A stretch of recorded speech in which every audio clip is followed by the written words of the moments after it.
Tantor Audio, a division of Recorded Books, presents The Shaman's Mind, Huna Wisdom to Change Your Life, by Jonathan Hammond, narrated by Jonathan Hammond.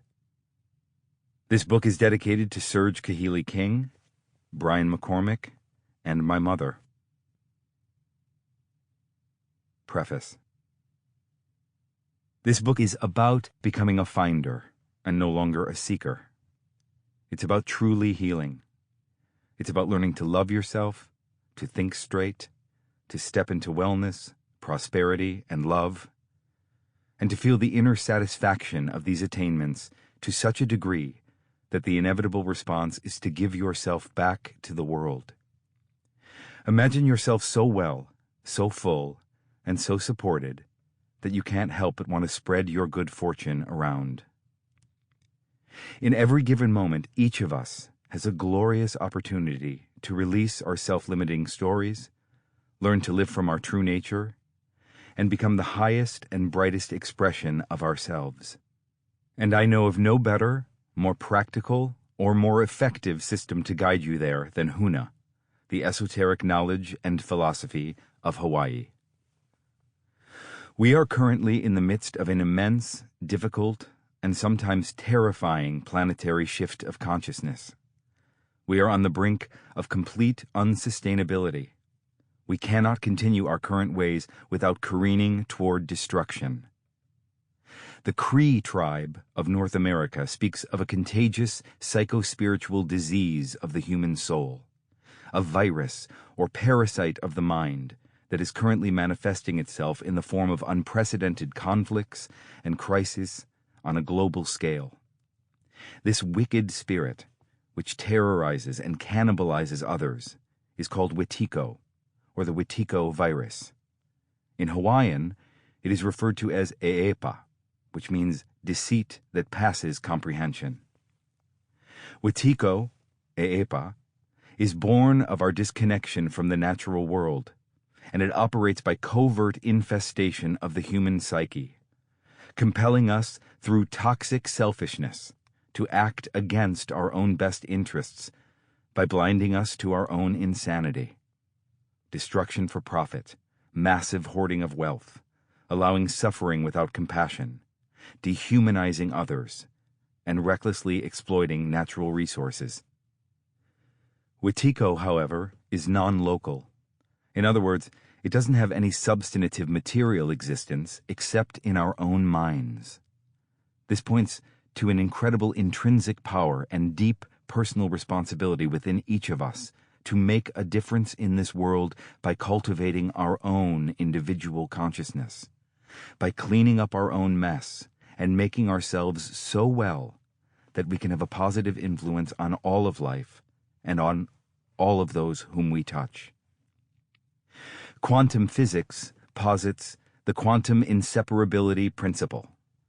Every atom affects every other atom, everywhere, because everything influences everything else in every direction and in every which way in time. This means that everything we do matters. How we think and live has energetic reverberations that affect all beings everywhere. The microcosm of our individual selves is the macrocosm of the entire planet and beyond. There is no separation. I can only guess that if you are holding this book, you feel a deep calling and personal need to be part of the global solution. And because we are all inseparably connected in this one universe, even the simple yearning to live our best lives contributes vitally towards this deeper intentionality. In the last 50 years, we have become inundated with consciousness-expanding esoteric wisdom from a host of indigenous and spiritual traditions, and for good reason. A contemporary spiritual movement, an army of light workers, is being formed to prepare and fortify millions for the changes ahead.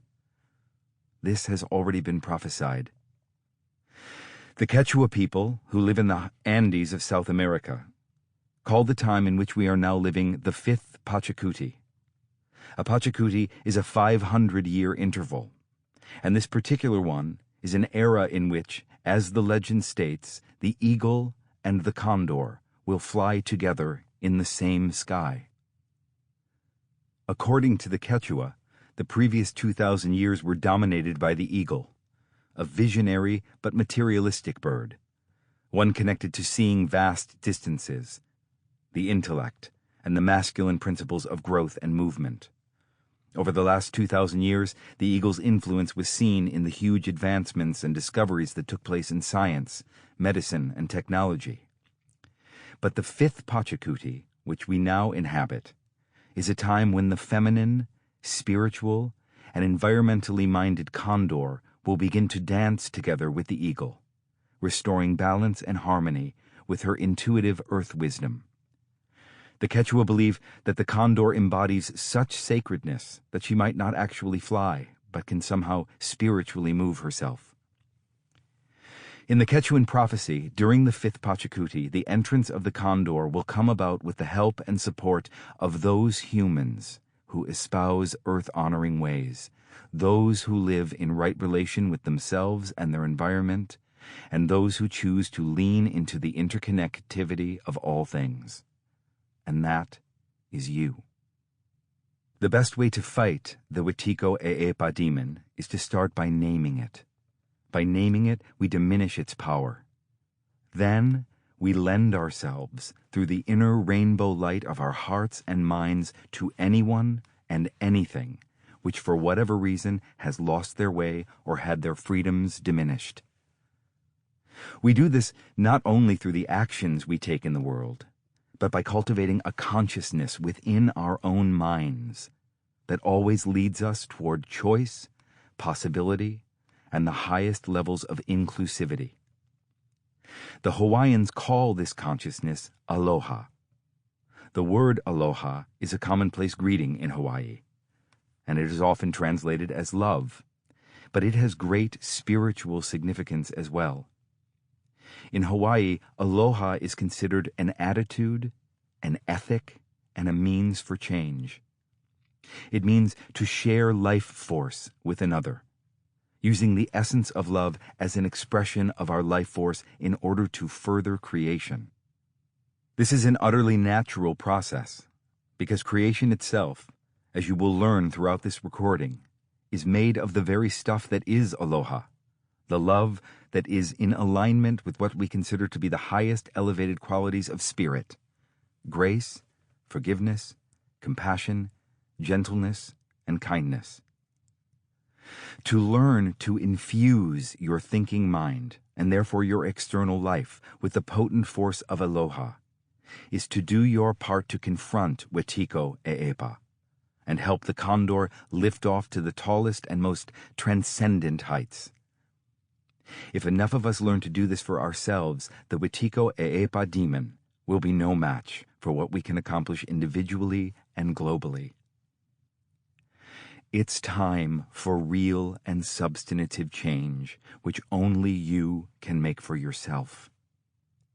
It's been said that there is nothing new under the sun, and I'm convinced that the ocean of spiritual books, classes, workshops, and internet programs that are now so readily available mean absolutely nothing if we don't dig in and do our personal work with gusto. It's time to let go of what I call weekend spiritual adventures, or reading the latest self-help gurus so that we can sound interesting at cocktail parties. The invitation, rather, is to learn to change your mind. By doing so, you will awaken an inner shamanic self that moves in alignment with the most beneficent and powerful forces of nature and spirit. This is the essence of Huna, and the overall aim of contemporary shamanic practice. But if you don't feel a particular connection to the Hawaiian Islands, pay that no mind. I often refer to Hawaiian shamanism as shamanism with better beaches. The wisdom contained in this book transcends the culture from which it came, because it points to universal truths that open us to love, and as we open, so does the world. Even though we will address both in great depth, this is not just a book on Huna or Hawaii. My aim is to use both as a framework to introduce much broader psychological, spiritual, and healing perspectives. If you are listening to this, you are operating under some vestige of freedom. At the very least, you have enough choice and space in your life to delve into this material and choose what you want to do with it. But there are so many beings, people, rivers, animals, oceans, and trees, who for whatever reason don't have that same luxury. So listen to this book for them.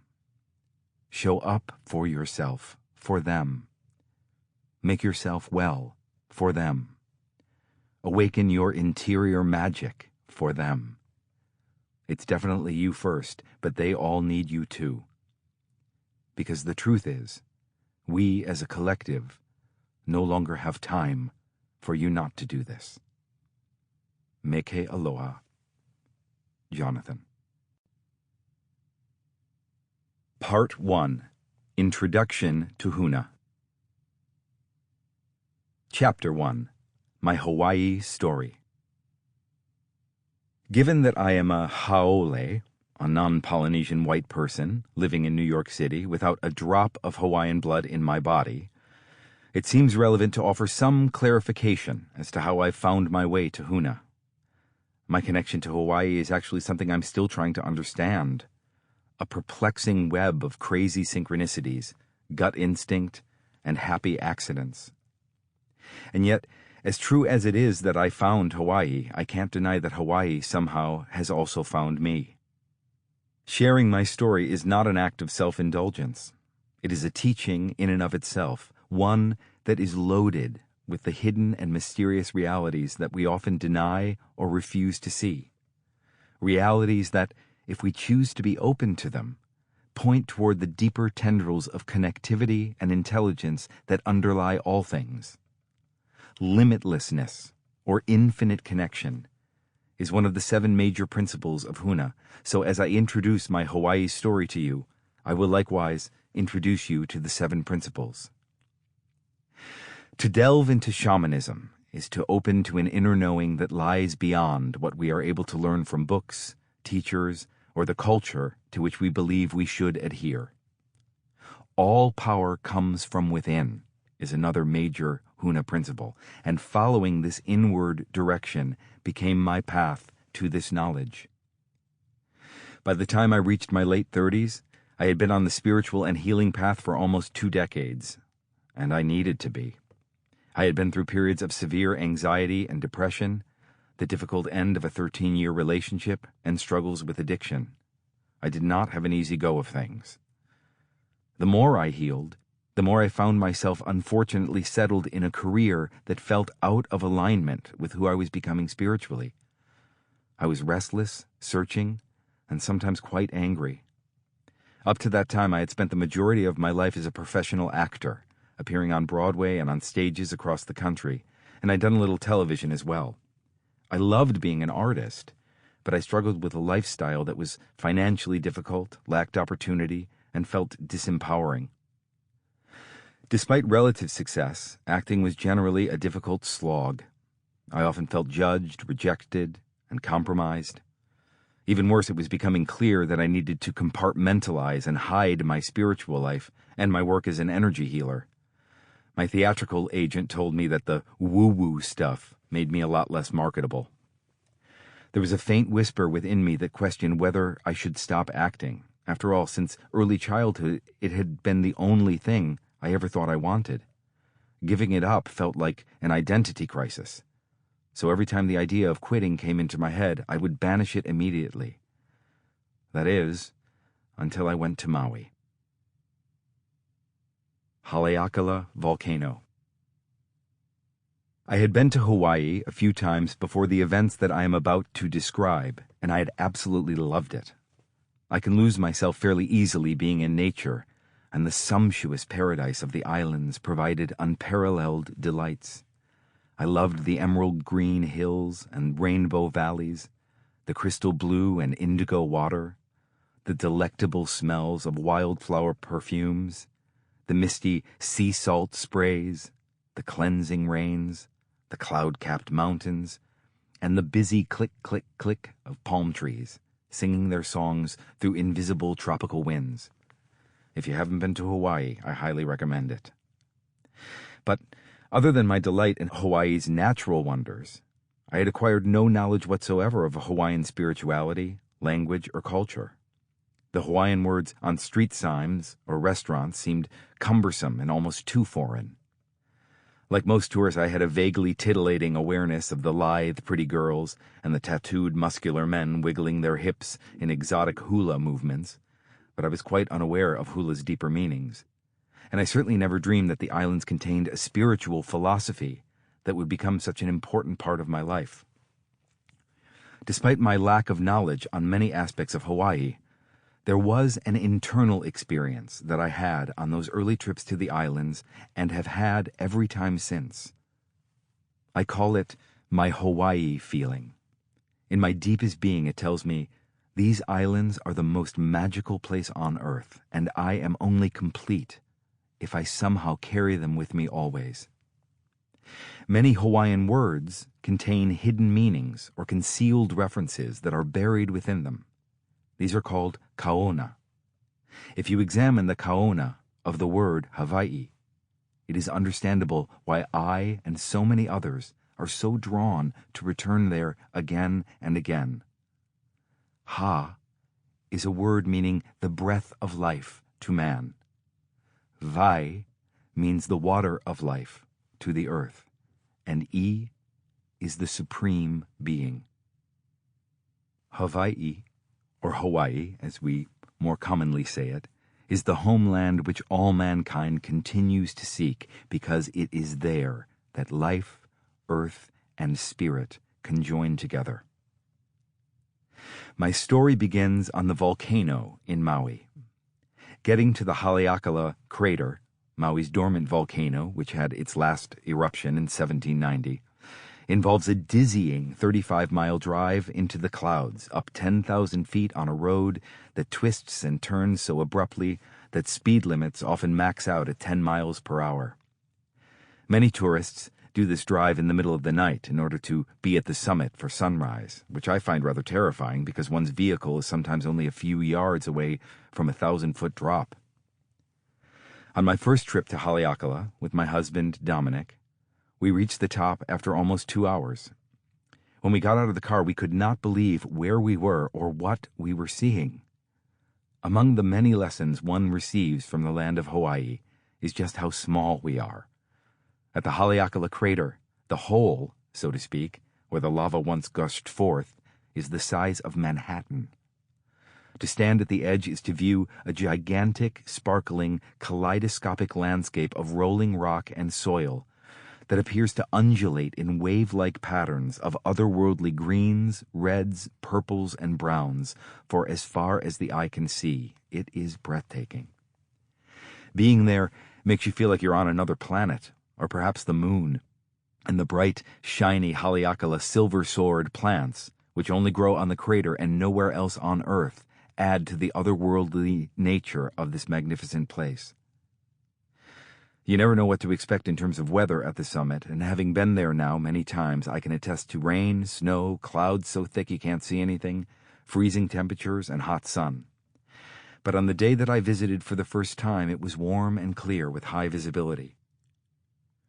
In addition to the astonishing scenery, there is an energy at the summit that I have never experienced anywhere else.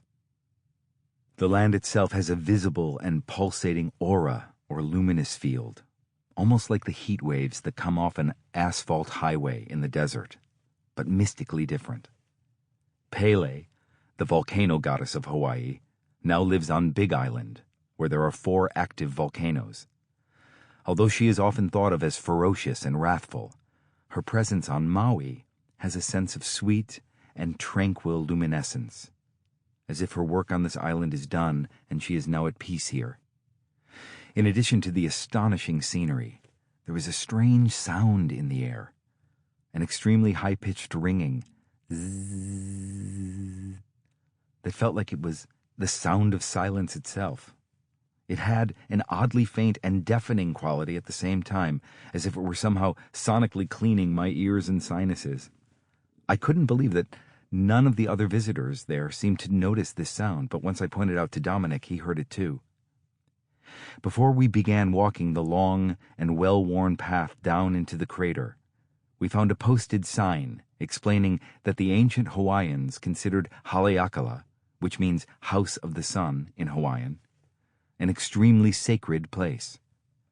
The sign spoke of a time when only the kahunas, or Hawaiian shamans, were allowed to come there, because the crater held so much mana, or power. The sign also stated, rather mysteriously, that when the holy men and women of old would come to Haleakala, they would do so only for what they needed, and when they received it, a message, an omen, an answer, they would leave immediately. The other tourists walked past this sign, paying it no notice, and oddly, the last time I was there the sign was gone. But I felt like it was giving me the very instructions that I needed to experience this place in the proper way. We hiked Haleakala in silence, except for the zzz, for quite a while, stopping along the way to pause, breathe, and behold the majesty around us. I definitely lost all sense of time, and when I pulled my cell phone out of my pocket to check, it read 12:34. The first of the 7 principles of Huna states, "The world is what you think it is." These kinds of numerological synchronicities mean something to me. I choose to think they do, so they do. Seeing 12:34 set off an inner signal that told me it was time to stop and sit down. Looking up, I found myself at the edge of a picturesque plateau, with knee and waist-high lava rock all around me. This seemed like the spot. I lost sense of where Dominic was, but my instinct was that he was probably having his own experience. Sitting on sharp lava rock can be dicey.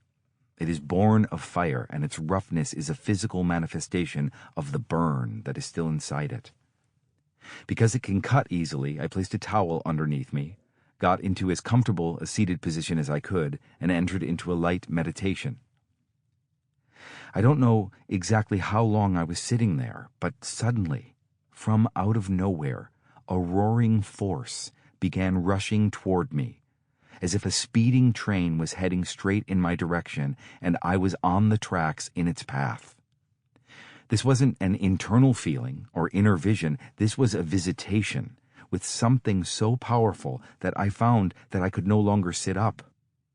An invisible push forced me to lie back, and as I did, the unforgiving lava rock seemed to cradle my body as if I were on the most comfortable reclining chair in the world. I was instantaneously in a visual whiteout, and I could not see my hand in front of my face. I knew that I was being surrounded by clouds, but something else inexplicable was happening around and inside me. My consciousness became ephemeral and spacious. I began to feel lightheaded, nauseous, and not a little frightened. I was coming face to face with what I can only call it. God, Source, Great Spirit, the Mother, whatever you want to call it was there, and I could do nothing but allow it to wash through the very fabric of my being. I experienced wildly unfamiliar physical sensations and feelings, as a dreamlike experience of altered awareness overtook my mind and body. A spontaneous life review, the kind that people are said to experience at the moment of their death, ensued. This wasn't anything I could hold on to, make sense of, or control. I was experiencing relative reality, the implied opposites contained in all things simultaneously. Tears and laughter, past and future, regret and hope, terror and peace, all at once. And then something even stranger happened. I had the realization that it knew what was happening. Not only was I aware of it, but it was aware of me. And I knew that it knew that I knew this. I remained with it for as long as it chose to stay with me. I think it was only about 30 minutes, although I can't know for sure. And when it left, I remained unmoving in the same position for some time. I knew that something had shifted deeply, but I hadn't even begun to process it. I wanted to remember the exact place that I was in, so without getting up, I began to take pictures with my cell phone all around my head and shoulders, so that I had some record of where I had met it. What I was to find out when I got back to my hotel was that in those pictures, right next to my head, was the unmistakable face and shell of a turtle, my totem animal, carved into the lava rock by the elements, smiling at me. When I saw it, every hair on my body stood on end. After the it experience was over, I found Dominic, who had also had his own profound encounter, although very different than mine, with it. I remembered the instructions from the sign, and I knew that I had certainly received what I had come for, so I knew it was time to go, and we began walking back along the path, both of us awestruck by what had just occurred. As we hiked, with our consciousness still feeling slightly altered, we both saw flying red and purple things in our peripheral vision. But when we would turn our heads quickly to follow them, there would be nothing there. Haleakala was sharing some of its secrets with us that day, and bizarre and strange phenomenon, faces in cloud formations, strange sounds, and tricks of vision continued on our return journey up the volcano's crater slope. We walked in silence for a while, and then I suddenly blurted out, "I want to be a full-time healer and teacher. I want to quit acting, and I want to run spiritual retreats around the world." At the very moment that those words exited my lips, a tiny dust tornado formed on the path right in front of us. It lifted up in the air, hovering a few feet from the ground, and then whizzed away in a flash with a zing. Dominic and I looked at each other wide-eyed and slack-jawed. "Well, alrighty then," I exclaimed. In the years that follow, I did exactly what I said I would do on that volcano. The third principle of Huna says energy flows where attention goes, and I put all my attention and focus into changing my life. I went full speed ahead on some formal education that I still needed, and I dove even more deeply into shamanic practice. In no time, I opened a spiritual counseling and healing practice in New York City that now operates with a wait list. I started a travel company leading spiritual retreats around the world. The preeminent teacher and author Lynn Roberts asked me to join her core faculty for shamanic Reiki worldwide, and I began teaching shamanism and Reiki in major venues across the country. I never looked back on acting. Once I had made the choice, it just faded into the distance. The fifth Huna principle says, now is the moment of power. I caught up with myself by fully acknowledging who I had now become, and this allowed me to release a past self that existed only in memory. During those early years as a shamanic teacher and practitioner, I still hadn't found Huna. Shamanism, to my mind, lived in Central and South America. I previously had held an apprenticeship with some of the shamans of Brazil to work with their plant medicine, and the retreats I was leading were mainly to Latin countries. Despite my love affair with Hawaii, I never thought to look there for spiritual influence. But later, I would find out that I was practicing Huna without knowing that I was doing so. The next step to this realization happened on a shamanic journey that would eventually take me to the island of Kauai. Kauai and the Aumakua. Shamanic journeys are the cornerstone of my shamanic practice. They are how I most easily connect with spirit guides and healing wisdom. How to journey will be covered later in this book. One day, on a break between clients, I decided to do a journey in my office. I laid down, lowered the lights, covered my eyes, and allowed myself to be taken wherever my psyche and spirit wanted me to go. After a few minutes, I found myself in what seemed to be Hawaii, but the landscape was quite different than anything I had seen before. I certainly had never been in this particular place in real life. This landscape was the same Hawaiian green that I knew so well, but its hills and slopes were larger and more dramatic. There were magnificent and insurmountable sea cliffs that were unfamiliar to me, but I now realized that I was seeing the Nepali coast of Kauai. My journey took me to a lush and verdant meadow where a stunningly beautiful Polynesian woman, complete with plumeria flower behind her ear, was performing an elegant dance to the gods of the place. As she saw me approach, she said, smiling, "Come to Kauai. You have ancestors here." A moment later she faded away, and I came out of the journey with a start. Now I was fairly certain that I did not have ancestors in Hawaii. I'm Italian-Irish and from Michigan. But the first principle of Huna says the world is what you think it is, and Sample complete. Ready to continue?